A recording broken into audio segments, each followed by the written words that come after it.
আল্লাহ পাক রব্বুল আলামিন সারা পৃথিবীতে তার মনোনীত দিন, তার রসুলের প্রচারিত দিন, সেই ইসলামকে মানুষের অন্তঃকরণে পৌঁছে দেওয়ার জন্য, সেই ইসলামের নূরকে মানুষের অন্তরে পৌঁছে দেওয়ার জন্য নবী পাক সাল্লাল্লাহু আলাইহি ওয়াসাল্লামের পরবর্তীতে তার নায়েব হিসেবে সারা পৃথিবীতে অসংখ্য আউলিয়া কেরাম আল্লাহ সুবহানাহু ওয়া তাআলা প্রেরণ করেছেন। বিশেষ করে এই হিন্দু অধ্যুষিত ভারতীয় উপমহাদেশে আল্লাহ সুবহানাহু ওয়া তাআলা তার অসংখ্য মাহবুব আউলিয়া কেরাম দ্বারা আল্লাহ সুবহানাহু ওয়া তাআলা এই ভারতীয় উপমহাদেশকে সাজিয়েছেন, আমাদের কাছে তার দিনকে পৌঁছিয়ে দিয়েছেন। ঈমানের নূর দ্বারা আমাদের অন্তরকে আলোকিত করেছেন, কোরআনের নূর দ্বারা আমাদের অন্তরকে আলোকিত করেছেন তার আউলিয়া কেরাম দ্বারা। উচ্চ আওয়াজ বলে সুবহানাল্লাহ। আবার যখন তার দিন বুলন্ডিত হওয়া শুরু করে, দিনের মধ্যে বিচ্যুতি যখন চলে আসে, বিভিন্নভাবে রাজরাজরাতের মাধ্যমে ইসলামের নূরকে নিভিয়ে দেওয়ার জন্য যখন চতুর্মুখী ষড়যন্ত্র শুরু হয়, তখনও আল্লাহ সুবহানাহু ওয়া তাআলা তার দিনকে পুনর্গঠন করার জন্য আল্লাহ সুবহানাহু ওয়া তাআলা অসংখ্য মুজাদ্দিদকে প্রেরণ করেছেন। সুবহানাল্লাহ। সেই অসংখ্য আউলিয়া একরাম এবং মুজাদ্দিদদের মধ্যে আল্লাহ সুবহানাহু ওয়া তাআলা তার প্রিয় বান্দাদের থেকে এমন একজনকে তিনি নির্ধারণ করেছেন, যাকে বলা হচ্ছে দ্বিতীয় সহস্র বছরের জন্য মুজাদ্দিদ। উচ্চ আওয়াজে বলি সুবহানাল্লাহ। যাকে আমরা ইমামে রব্বানি আবুল বারাকাত শেখ আহমদ সরহিন্দি ফারুকি মুজাদ্দিদুল মুনাওয়ার আল ফাসানি রাদিয়াল্লাহু তাআলা আনহু নামে আমরা প্রত্যেকেই চিনি। উচ্চ আওয়াজে বলি সুবহানাল্লাহ। তো এই মুবারক আল্লাহর এই মুবারক হাসতির রাসূল পাক সাল্লাল্লাহু আলাইহি ওয়াসাল্লামের ভবিষ্যদ্বাণীকৃত এই মহান হাসতির আলোচনা করা, এই মহান হাসতিকে নিয়ে কথা বলা আমার মতো নালায়েক, আমার মতো নাচিজের এই নাপাক জবান দ্বারা সম্ভব নয়। তবুও যখন আল্লাহর কালামে পাকের দিকে তাকাই, আল্লাহ সুবহানাহু ওয়া তাআলা কোরআনুল কারীমের মধ্যে তার রাসূলের মাধ্যমে তার বান্দাদেরকে ইরশাদ করছেন। আল্লাহ কি বলছেন? কুল আতিউল্লাহা ওয়া আতিউর রাসূলা ওয়া উলিল আমরি মিনকুম। ও আমার হাবিব, আপনি আপনার উম্মতদেরকে বলে দেন, আমার বান্দাদেরকে বলে দেন আমার পক্ষ থেকে, যে তোমরা আল্লাহ এবং রাসূলের যথাযথ ইতাআত অনুসরণ করো। শুধু আল্লাহর রাসূলের অনুকরণ ইতাআত করলে হবে না, সাথে সাথে আমার রাসূলের যেই সমস্ত নায়েব উলুল আমর যারা আছে তাদেরও তোমরা ইতাআত করো, অনুসরণ করো। আওয়াজ বলে সুবহানাল্লাহ। আবার যখন নবী পাক সাল্লাল্লাহু আলাইহি ওয়াসাল্লামের মুবারক হাদিসে মুবারকার দিকে যখন তাকাই, আল্লাহর পেয়ারা মাহবুব নবী ইরশাদ করেছেন, ইন্না আহাব্বাই ওয়া আউলিয়াইল্লাযিনা ইয়াযকুরুনা বিযিকরি ওয়াযকুর বিযিকরিহিম। আল্লাহ রাসূল সাল্লাল্লাহু আলাইহি ওয়াসাল্লাম বলতেছেন, নিশ্চয় আমার এবং অনেক মাহবুব ও আউলিয়া ইকরাম আছেন যাদের জিকির আমি খুদা লা ইলাহা ইল্লাল্লাহর জিকির। উচ্চ আওয়াজে বলি সুবহানাল্লাহ। আর আমার জিকির তাদের জিকির হিসেবে পরিগণিত হয়। উচ্চ আওয়াজে বলি সুবহানাল্লাহ। আল্লাহর কালামে পাকের এই আয়াতে কারিমার দিকে যখন তাকাই, আল্লাহর রাসূল সাল্লাল্লাহু আলাইহি ওয়াসাল্লামের এই হাদিসে মুবারাকার দিকে যখন তাকাই, তো যাদের মাধ্যমে আল্লাহ আমাদেরকে ইহসান করে ঈমান দিয়েছেন, যাদের মাধ্যমে আল্লাহ ইহসান করে আমাদেরকে ইসলাম দিয়েছেন, যাদের মাধ্যমে ইহসান করে আল্লাহ আমাদের কাছে কোরআনের বাণী পাঠিয়েছেন, যাদের মাধ্যমে ইহসান করে আল্লাহ আমাদের কাছে আল্লাহর পেয়ারা মাহবুব নবীর হাদিসে মুবারাকা পাঠিয়েছেন, যারা আমাদের অন্তরের মধ্যে ঈমানের নূর আলোকিত করেছেন, তাদের শুকরিয়া আদায়ার্থে কিছু বলাটা আমাদের জন্য ওয়াজিব হয়ে যায়। ঠিক কিনা? ঠিক কিনা? আজকে যার আমরা আলোচনা করব, উনি কে? ওনার পরিচয় কি জানা দরকার আছে কি নাই? জানা দরকার আছে কি নাই? তো উনি এমন এক হাস্তি, যিনি জন্মগ্রহণ করার আগে 1000 বছর আগে খুদ আল্লাহর পেয়ারা মাহবুব নবী সাল্লাল্লাহু আলাইহি ওয়াসাল্লাম যার আগমন সম্পর্কে ভবিষ্যৎবাণী করেছেন। উচ্চ আওয়াজ বলি সুবহানাল্লাহ। হযরতে জালালউদ্দিন সুয়ুতি রহমতুল্লাহ আলাইহি, হযরতে জালালউদ্দিন সুয়ুতি রহমতুল্লাহ আলাইহি তিনি জামউল জাওয়াম এবং জামিউদ দুরার তার একটা কিতাব আছে, দুইটা কিতাব। এই কিতাবের মধ্যে আল্লাহর পেয়ারা মাহবুব নবী সাল্লাল্লাহু আলাইহি ওয়াসাল্লামের হাদিস নকল করছেন। তিনি বলছেন যে নবীজি সাল্লাল্লাহু আলাইহি ওয়াসাল্লাম ইরশাদ করেছেন, ভবিষ্যৎবাণী করেছেন, হিজরি একাদশ শতাব্দীর প্রারম্ভে মহান আল্লাহ পাক এমন এক ব্যক্তিকে প্রেরণ করবেন যিনি হবেন একটি বৃহৎ আকারের নূর। উচ্চ আওয়াজে বলি সুবহানাল্লাহ। ওনার নাম হবে, আমি রসুলের নাম মুবারক অনুসারে আহমদ, এবং তিনি দুইজন অত্যাচারী বাদশার রাজত্বকালের মাঝে তার আবির্ভাব হবে। এবং আমি এও বলছি ওনার সুপারিশে অগণিত মানুষকে আল্লাহ সুবহানাহু ওয়া তাআলা বেহেশতে প্রবেশ করাবেন। উচ্চ আওয়াজে বলি সুবহানাল্লাহ।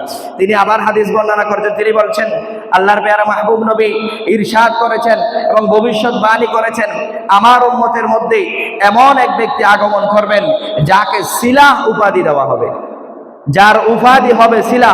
ওনার সুপারিশের কারণে অগণিত লোক জান্নাতে প্রবেশ করবে। উচ্চ আওয়াজ বলি সুবহানাল্লাহ। শুধু আল্লাহ রসুল ভবিষ্যৎবাণী করেছেন এমনটা না, বরং ওনার জন্মের আরো অনেক আগেই গৌসে পাক রাদিয়াল্লাহু তাআলা আনহু ওনার ব্যাপারে ভবিষ্যৎবাণী করেছেন। সুবহানাল্লাহ। গৌসে পাক রাদিয়াল্লাহু তাআলা মুজাদ্দিদ আল ভাসানী রাদিয়াল্লাহু তাআলা জন্মের 500 বছর আগে তিনি ভবিষ্যৎবাণী করছেন। তিনি একবার বাগদাদের কোন এক জঙ্গলের মধ্যে তিনি নির্জনে আল্লাহর ধ্যান করছেন, মুরাকাবা করছেন, মুশাহাদা করছেন। ওই সময়ে তিনি মুরাকাবার মধ্যে দেখতে পান আসমান থেকে একটা নূর জ্বলে উঠেছে এবং এই নূর দ্বারা সমগ্র পৃথিবী আলোকিত হয়েছে। উচ্চ আওয়াজে বলি সুবহানাল্লাহ। তার কাছে ইলহাম করা হয়েছে যে এই নূরটা হচ্ছে এমন একজন আল্লাহর ওলি, এমন একজন ব্যক্তির নূর যার দ্বারা আল্লাহ সুবহানাহু ওয়া তাআলা যখন পৃথিবীতে শিরক বেদাত ইসলামের উপর যখন কটাক্ষ করা হবে, ইসলামের নূরকে মিটিয়ে দেওয়ার জন্য যখন রাষ্ট্রীয়ভাবে ষড়যন্ত্র শুরু হবে, বিভিন্ন নতুন ধর্মের উদ্ভব যখন হবে, তখন আল্লাহ সুবহানাহু ওয়া তাআলা এই ব্যক্তির মাধ্যমে তার দ্বীনকে পুনরায় পুনরুজ্জীবন দান করবেন। উচ্চ আওয়াজে বলি সুবহানাল্লাহ। তিনি মুরাকাবা শেষ করে, গৌসে পাক রাদিয়াল্লাহু তাআলা মুরাকাবা শেষ করে সাথে সাথে ওনার যে বেলায়েতের যে খিরকা ছিল, এই খিরকাকে কাদেরিয়া তরিকতের সমস্ত কামালত দ্বারা পরিপূর্ণ করে উনি ওনার সন্তান হযরতে সৈয়দ তাজউদ্দিন আব্দুর রাজ্জাক রাহমাতুল্লাহ আলাইহিকে দিয়ে ওসিয়ত করেছেন, হে আমার সন্তান, এটা তুমি প্রজন্ম পরম্পরায় তোমার সন্তানের মাধ্যমে ওই ব্যক্তির আগমন যখন হবে তার কাছে তুমি পৌঁছিয়ে দিবে এবং আমার কাছ পক্ষ থেকে তার জন্য সালাম প্রেরণ করবে। উচ্চ আওয়াজ করে সুবহানাল্লাহ। তো দেখা যাচ্ছে 1616 সালে ওই খিরকা হযরতে সৈয়দ তাজউদ্দিন আব্দুর রাজ্জাক রাহমাতুল্লাহ আলাইহির মাধ্যমে, গৌসে পাকের বংশধরদের মাধ্যমে হযরতে শাহ সিকান্দার রাহমাতুল্লাহ আলাইহি তিনি যখন ভারতবর্ষের মধ্যে এসেছেন তার পর্যন্ত ওই খিরকা পৌঁছায়। তো উনি যখন মুজাদ্দিদ আল ভাসানী রাদিয়াল্লাহু তাআলা আনহুকে যখন ওই খিরকা দিতে তিনি একটু চিন্তা ভাবনা করতেছেন যে এটা আমার দাদা জানের খিরকা, এটা আমাদের বেলায়েতের খিরকা, আমাদের তরিকতের খিরকা, এটা অন্য কোনো কারো কাছে চলে যাবে, এটা উনি কিছুটা ইতস্তত বোধ করতেছেন। তো সাথে সাথে গৌসে পাক রাদিয়াল্লাহু তাআলা হযরতে শাহ সিকান্দারকে স্বপ্নে দেখিয়েছেন, হে শাহ সিকান্দার, এটা তোমার জন্য না, এটা যার জন্য দিয়েছি তুমি এটা তার কাছে পৌঁছিয়ে দাও। উচ্চ আওয়াজে বলি সুবহানাল্লাহ। তো হযরতে শাহ সিকান্দার রাহমাতুল্লাহ 1616 সালে গৌসে পাক রাদিয়াল্লাহু তাআলা আনহুর এই খিরকা কাদেরিয়া তরিকতের এই খিরকা হযরতে মুজাদ্দিদ আল ভাসানী রাদিয়াল্লাহু তাআলা আনহুর কাছে পৌঁছিয়ে দিয়েছেন। উচ্চ আওয়াজে বলি সুবহানাল্লাহ। হযরতে মুজাদ্দিদ আল ভাসানী রাহমাতুল্লাহ আলাইহি যে স্থানের মধ্যে জন্মগ্রহণ করেছেন ভারতবর্ষের ওই স্থানের নাম হচ্ছে সারহিন। ওই স্থানের নাম কি? সারহিন। এই সারহিন শরীফ ছিল মূলত একটা জঙ্গল, এটা সারহিন শরীফ ছিল না। তো এই জঙ্গলের কাছ দিয়ে তখনকার সময়ে যেহেতু মুঘলরা এই রাজ্যের কি করত, ফিরোজ শাহ তুগলকের আমল চলতেছে, তখন সম্রাট ফিরোজ শাহ তুগলকের আমল চলতেছে। তো ওই সময়ে আপনার আফগানিস্তান থেকে কিছু লোক কোথায় যাচ্ছে? দিল্লি যাচ্ছে, ওই জঙ্গলে হয়ে। দিল্লি যাচ্ছেন কোথায়? ওই জঙ্গলে হয়ে। তখন ওই রাজকর্মচারী ব্যক্তি যারা আফগানিস্তান থেকে দিল্লিতে যাচ্ছেন ফিরোজ শাহ তুগলকের কাছে, তো ওখানের মধ্যে একজন আল্লাহর বিখ্যাত কামেল ওলি ছিলেন, সুবহানাল্লাহ। তো ওই ওলি ওই সময়ের মধ্যে তিনি হঠাৎ করে দেখতে পাচ্ছেন যে একটা নূর তিনি অন্তর্দৃষ্টির মাধ্যমে মোরাকাবার মধ্যে দেখতে পাচ্ছেন এই স্থানের মধ্যে একটা নূর জ্বলে উঠেছে, যেটা জমিনের তাহাতা সারা থেকে আসমান পর্যন্ত আলোকিত করে দিয়েছেন, সুবহানাল্লাহ। তো সাথে সাথে উনি বুঝতে পারলেন এটা সাধারণ কোনো নূর নয়, এটা এমন এক ব্যক্তির নূর যার আগমন এই স্থানের মধ্যে হবে, যিনি এই স্থানকে আলোকিত করবে, যিনি আল্লাহ রসুলের নবুয়তের উপর যখন আঘাত হবে, ইসলামের উপর যখন আঘাত হবে, তখন তিনি এই নূরের বিকাশ হবে। তিনি এটা বুঝতে পেরে তিনি সাথে সাথে তার পীর সাহেব হযরতে সৈয়দ জালালউদ্দিন রহমতুল্লাহ আলাইহি, হযরতে সৈয়দ জালালউদ্দিন বুখারী রহমতুল্লাহ আলাইহির কাছে এই ঘটনা তিনি খুলে বলেছেন।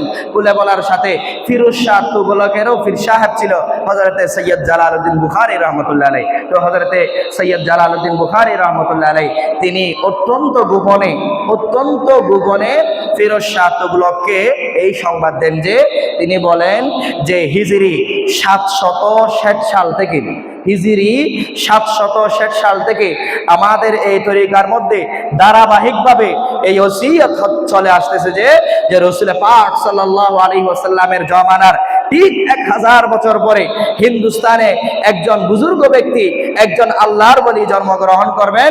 তিনি হবেন এই যুগের ইমাম এবং মুজাদ্দিদ, এবং তার বেলায়েতের ফয়েজ দ্বারা পরিপূর্ণ এবং আল্লাহ রসুলের নবুয়তের নিগুড় তত্ত্বে তিনি ভরপুর হবেন। উচ্চ আওয়াজে বলি সুবহানাল্লাহ। সমস্ত ওলিদের সমস্ত নিয়ামত কামামত তার হাসিল হবে।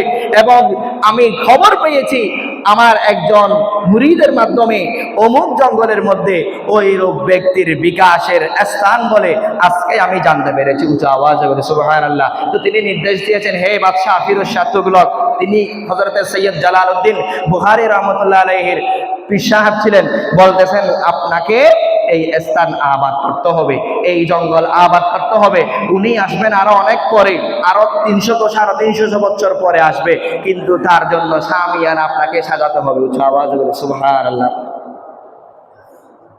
এরপরে হযরতে শাহ শরফুদ্দিন বোয়ালি কলন্দর রহমতুল্লাহ আলাইহি, তিনিও প্রায় 350 বছর আগে মুজাদ্দিদ আল হাসানী রাদিয়াল্লাহু তাআলা আনহুর আগমন সম্পর্কে ভবিষ্যৎবাণী করেছেন। সুবহানাল্লাহ। দেখা যাচ্ছে সৈয়দ জালালউদ্দিন বুখারী রাহমাতুল্লাহ আলাইহি যখন বাদশাহ ফিরোজ শাহ তুগলককে যখন এই স্থান আবাদ করার জন্য বলেছেন, তো তিনি তার রাজকর্মচারীদেরকে একটা দুর্গ নির্মাণ করার জন্য ওই শাহীন শরীফের ওই জঙ্গলের মধ্যে পাঠিয়ে দিয়েছেন। তো তারা দুর্গ নির্মাণ করতেছে। দেখা যাচ্ছে দিনের বেলা তারা দুর্গ যতটুকু নির্মাণ করে, রাত্রিবেলা ওই পুরো স্থানটা, পুরো দুর্গটা যতটুকু নির্মাণ করে সম্পূর্ণটা ধ্বংস হয়ে পড়ে যায়। এরকম প্রায় দীর্ঘদিন যখন অতিবাহিত হচ্ছে, তারা দিনের বেলা দুর্গ নির্মাণ করে, রাত্রিবেলাও দুর্গ পড়ে যায়, দিনের বেলা দুর্গ নির্মাণ করে, রাত্রিবেলায় দুর্গ পড়ে যায়।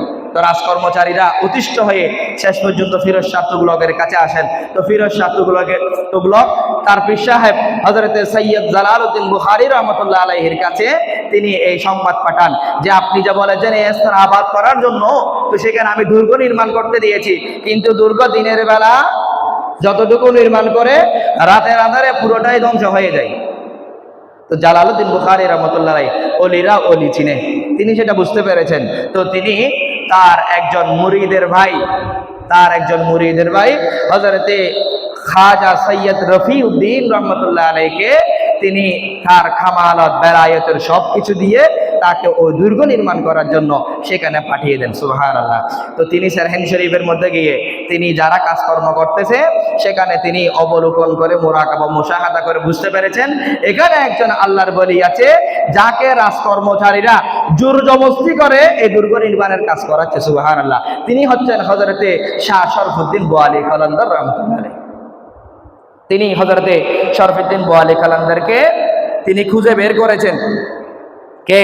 হযরতে খাজা রফিউদ্দিন রহমতুল্লাহ আলাইহি। তিনি শরফুদ্দিন বোয়ালি কলন্দরকে ওই কর্মচারীদের থেকে খুঁজে বের করেছেন, তার কাছে গিয়ে তিনি আদবের সাথে ক্ষমা প্রার্থনা করেছেন এবং কর্মচারীদেরকে ক্ষমা করার জন্য বলেছেন। তো শরফুদ্দিন বোয়ালি কলন্দর রহমতুল্লাহ আলাইহি বলতেছেন, হে খাজা রফিউদ্দিন, মূলত এটার মাধ্যমে আল্লাহ সুবহানাহু ওয়া তাআলা আপনার মাধ্যমে এই স্থানকে আবাদ করতে চেয়েছেন।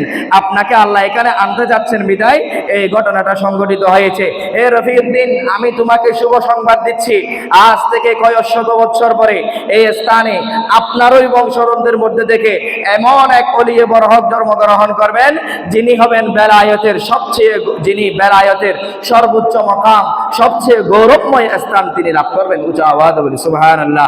এবং তিনি সমগ্র পৃথিবী থেকে কুফর, শিরিক, বেদাতের যত অন্ধকার আছে, ইসলামের মধ্যে যত নব নব উপলক্ষ সৃষ্টি হবে, নব নব বেদাত সৃষ্টি হবে, এই সব কিছুকে তিনি দূরীভূত করবেন। উঁচা আওয়াজ বলি সুবহানাল্লাহ।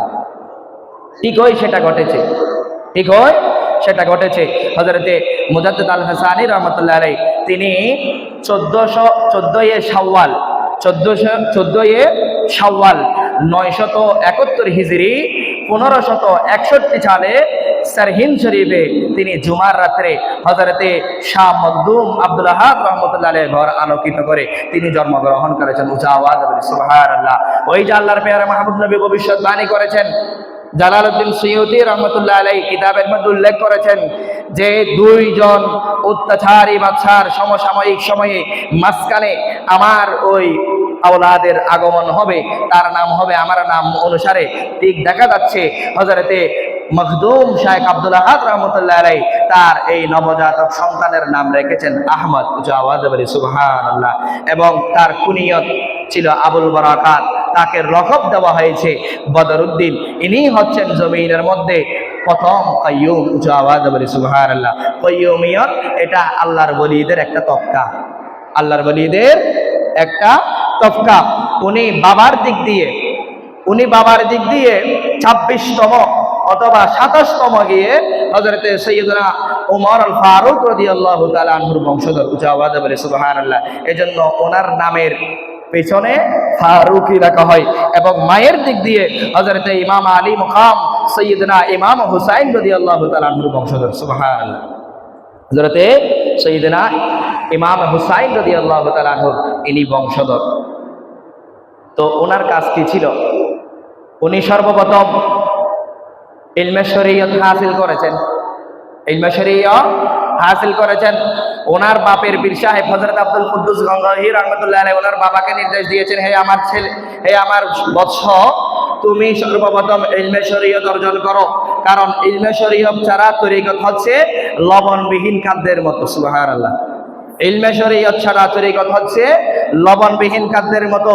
তো অনুরূপ দেখা যাচ্ছে হযরত ইমাম রব্বানী মুজাদ্দিদ আল ওয়াসানী রাহমাতুল্লাহ আলাইহি তার বুজুর্গ পিতা উনিও কাদেরী এবং চিশতিয়া তরিকতের একজন খলিফা ছিলেন, বড় মাকামের আল্লাহর ওলি ছিলেন মুজাদ্দিদ আল ওয়াসানী রাহমাতুল্লাহ আলাইহির আব্বাজান। তো উনি ওনার আব্বাজানের কাছ থেকে মাত্র 6 বছর বয়সে পবিত্র কোরআনুল কারীমের হাফেজ হয়ে যান। উঁচা আওয়াজে বলি সুবহানাল্লাহ। এরপরে উনি জগৎ বিখ্যাত কানপুরস্থ একটা বিশ্ববিদ্যালয় ছিল তৎকালীন সময়ে, সেখান থেকে উনি ইলমে হাদিস, ইলমে তাফসীর, ইলমে ফিকহ, আরবি সাহিত্য, কাব্য, ইতিহাস, ভূগোল, দর্শন, বিজ্ঞানের বিভিন্ন শাখা সহ যতগুলো ইলমের শাখা আছে সমস্ত কিছুর তিনি জ্ঞান বুৎপত্তি অর্জন করেছেন। উঁচা আওয়াজ বলি সুবহানাল্লাহ। এরপরে উনি ইলমে বেলায়েত অর্জন করেছেন। আগে শরীয়তের জ্ঞান, তারপর বেলায়েত। এরপর উনি বেলায়েত অর্জন করেছেন। সর্বপ্রথম উনি বেলায়েত অর্জন করেছেন মাত্র 17 বছর বয়সে। উনি চিশতিয়া তরিকা এবং কাদেরিয়া তরিকার, যেহেতু ওনার বাবা খলিফা ছিলেন, চিশতিয়া তরিকা এবং কাদেরিয়া তরিকতের সমস্ত কামালত তিনি মাত্র 17 বছর বয়সে অর্জন করে ফেলেছেন। সুবহানাল্লাহ। শুধু 17 বছর বয়সে চিশতিয়া কাদেরিয়া তরিকতের তিনি কামালত অর্জন করেছেন এমনটা না, ওই সময়ের মধ্যে প্রায় ভিন্ন ভিন্ন 17টি তরিকার সিলসিলার সমস্ত কামালত তিনি অর্জন করে ফেলেছেন। সুবহানাল্লাহ। সমস্ত কামালত তিনি অর্জন করে ফেলেছেন। এরপরে উনি হজ্জে যাওয়ার জন্য মনস্থির করেছেন। কোথায় যাওয়ার জন্য? ইলমে শরীয়ত এবং এলমে তরিকত, এলমে জাহের, এলমে বাতেন উভয়টা তিনি অর্জন করার পরে তিনি আল্লাহর ঘর খানায়ে কাবার এবং আল্লাহ রসুলের রওজায়ে আতাহারে যাওয়ার জন্য তিনি মনোনিবেশ করেছেন। তো তার একজন বন্ধু আছেন, রওজাতুল কাইয়ুমিয়া, একটা কিতাব আছে, ওইখানের মধ্যে আসছে হযরতে হাসান কাশ্মীরি রহমতুল্লাহ আলাইহি, মুজাদ্দিদ আল হাসানি রহমতুল্লাহ বন্ধু ছিলেন। তো উনি বলতেছেন, আপনি তো এখন আপনার বাবা থেকে কাদেরিয়া, চিশতিয়া এবং অন্যান্য তরিকতের সমস্ত কামালাত ফয়জাত আপনি হাসিল করে ফেলেছেন। এখানে একজন নকশবন্দিয়া তরিকতের বিখ্যাত কামেল ব্যক্তি আছেন হযরতে খাজা বাকিবিল্লাহ রাদিয়াল্লাহু তাআলা। আপনি হজ্জে যাওয়ার আগে আমার সাথে একটু তার সাথে মোলাকাত করেন, আমার সাথে গিয়ে একটু তার সাথে মোলাকাত করেন। হযরতে খাজা বাকিবিল্লাহ রাদিয়াল্লাহু তাআলা আনহুর ওনার খাইসিয়ত ছিল, উনি সহজে কাউকে দেখা দিতেন না এবং কাউকে সহজে বায়াত করাতেন না, কাকে তার দরবারের মধ্যে সহজে থাকার জন্য, খেদমত করার জন্য তিনি এজাজত দিতেন না। কিন্তু দেখা যাচ্ছে মুজাদ্দিদ আল হাসানি রহমতুল্লাহ আলাইহি তার দরবারে যাওয়ার সাথে সাথে তিনি তার দরবারের সমস্ত নিয়ম কানুন যেগুলো ছিল এগুলাকে ভেঙে হযরতে মুজাদ্দিদ আল হাসানি রহমতুল্লাহ আলাইহি তিনি কি জড়িয়ে ধরেছেন, উচ্চ আওয়াজ বলে সুবহানাল্লাহ, এবং নির্দেশ দিয়েছেন, তুমি তো খানায়ে কাবার মধ্যে যাবা, আল্লাহ রসুলের রওজায়ে তাহারে যাবা, সেখান থেকে যা কিছু হাসিল করবে তা তো করবে, কিন্তু এখান থেকেও কিছু হাসিল করো, এখানে কিছুকাল তুমি অবস্থান নাও। সুবহানাল্লাহ। তো দেখা যাচ্ছে হযরতে মুজাদ্দিদ আল হাসানি রহমতুল্লাহ আলাইহি একদিন নয়, 2 দিন নয়, 3 দিন নয়, 1 সপ্তাহ নয়, 2 সপ্তাহ নয়, বরাবর 2.5 মাস তিনি হযরতে খাজা বাকিবিল্লাহ রাদিয়াল্লাহু তাআলা আনহুর দরবারের মধ্যে থেকে নকশবন্দিয়া তরিকতের যত কামালাত আছে সমস্ত কামালাত তিনি হাসিল করে হযরতে খাজা বাকিবিল্লাহ রাদিয়াল্লাহু তাআলা আনহুর পক্ষ থেকে নকশবন্দিয়া তরিকতের খিরকা আদায় করে খলিফা হয়ে তিনি হজে গিয়েছেন। উচ্চ আওয়াজ বলুন সুবহানাল্লাহ। খলিফা হয়ে তিনি কোথায় গিয়েছেন? হজে গিয়েছেন। তো এরপরে এখন আসেন, উনাকে কেন মুজাদ্দিদ বলা হয়, উনাকে কেন দ্বিতীয় 1000 বছরের মুজাদ্দিদ বলা হয়? উনি 971 হিজরি সনে জন্মগ্রহণ করেছেন। তাইলে আল্লাহ রসুলের পরের 1000 বছরের শেষের দিকে ওনার জন্ম, ওনার কি জন্ম, এবং ওনাকে কেন 1000 বছরের মুজাদ্দিদ বলা হয়? এটা রসুল পাক সাল্লাল্লাহু আলাইহি ওয়াসাল্লাম কর্তৃক স্বীকৃত। 100 বছর পর পরও মুজাদ্দিদ আসে। ইসলামী শরীয়তের একটা নিয়ম হচ্ছে বা একটা বিষয় হচ্ছে 100 বছর পর পর দ্বীনের ভিতর, দ্বীনের যে মৌলিকত্ব আছে সেখানের মধ্যে কিছু হেরফের হওয়া শুরু করবে। এগুলো কাদের মাধ্যমে হবে? হয় রাজা বাদশাদের পৃষ্ঠপোষকতায় হবে, হয় প্রভাবশালী ব্যক্তিদের পৃষ্ঠপোষকতায় হবে, হয় নাস্তিকদের অতিমাত্রায় আস্ফালনের কারণে হবে, হয় ইসলামের উপর অন্য কোনো শক্তির কর্তৃত্বের কারণে হবে। এভাবে ইসলামের ভিতর মানুষ তর্ক বিতর্কের মাধ্যমে ইসলামী শরীয়তের যে মৌলিক বিষয় আছে এগুলোর বাইরে গিয়ে নিজেদের মন গড়া অনেক কিছুই শরীয়তের মধ্যে তারা প্রবর্তন করা শুরু করবে। ওইগুলাকে খণ্ডন করার জন্য মোনাজারা, লেখালেখি এগুলোর মাধ্যমে খণ্ডন করার জন্য ইসলামের যে একটা মৌলিকত্ব আছে ওইটাকে টিকিয়ে রাখার জন্য আল্লাহ 100 বছর পর পর একজন মুজাদ্দিদ প্রেরণ করেন। সুবহানাল্লাহ। 100 বছরের মুজাদ্দিদ এগুলা পৃথিবীর বিভিন্ন রাষ্ট্রে বিভিন্ন জায়গায় হতে পারে, কিন্তু 1000 বছরের মুজাদ্দিদ এক জায়গায় হবে। ওই এক জায়গা থেকে তার মুজাদ্দিদের নূর সমস্ত পৃথিবীবাসী মেনে নিবে। আওয়াজ বলি সুবহানাল্লাহ। আল্লাহর পেয়ারা মাহবুব নবী সাল্লাল্লাহু আলাইহি ওয়াসাল্লাম সুনানে আবু দাউদের মধ্যে কিতাবুল মানাহিল অর্থাৎ যুদ্ধ বিগ্রহ একটা অধ্যায় আছে। ওই অধ্যায়ের মধ্যে 4291 নম্বর হাদিসে আল্লাহর পেয়ারা মাহবুব নবী বলছেন, ইন্নাল্লাহা ইয়াবআসু লিহাদিহিল উম্মতি আলা রাসি কুল্লি মিআতিন সানাতিন মায়ুজাদ্দিদু লাহা দীনহা। আল্লাহর পেয়ারা মাহবুব নবী ইরশাদ করছেন, নিশ্চয় আল্লাহ সুবহানাহু ওয়া তাআলা প্রত্যেক শতাব্দীর শেষ ভাগে এই উম্মতগণের দ্বীনের সংস্কারের জন্য একজন মুজাদ্দিদ প্রেরণ করবেন। উচ্চ আওয়াজে বলি সুবহানাল্লাহ। 100 বছরের মুজাদ্দিদের ব্যাপারে তো মুজাদ্দিদ আল হাসানি রাহমাতুল্লাহ আলাইহিকে দ্বিতীয় 1000-এর মুজাদ্দিদ কেন বলা হয়?